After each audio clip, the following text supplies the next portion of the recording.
आज मैले आफैसँग कुरा गरेँ। आज मैले आफैले आफूलाई प्रश्न गरेँ, के पाइस् राम्रो मान्छे बनेर?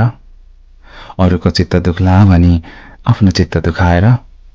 आज मैले आफैले आफूलाई गाली गरेँ। कहिले आफैलाई माया गरेछस्? कहिले आफैलाई इम्पोर्टेन्स दिएको छस्? ऐनामा हेरे अनि आफैले आफूलाई झापड लगाए। धेरै फसिस दुनियाँको चक्करमा, अब होसमा आउने बेला भयो। धेरै गरिस् अरूलाई माया, अब आफैलाई माया गर्ने बेला भयो। थाहा छ त दुखी हुनुको कारण के हो?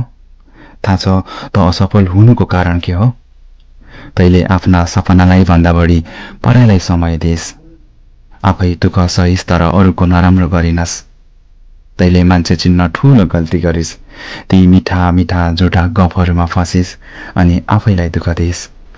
एउटा कुरा भन् त, सबैको दुःखमा त थिइस्, तेरो दुःखमा को छ र?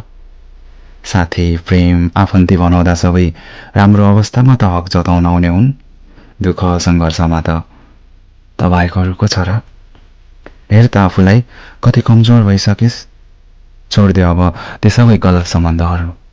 छोडिदे अब आफूले आफूलाई सजाय दिन।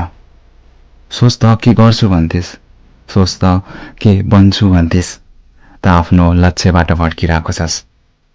त यति लाटो कसरी भइस्? मान्छेले तेरो प्रयोग गर्दैछन्।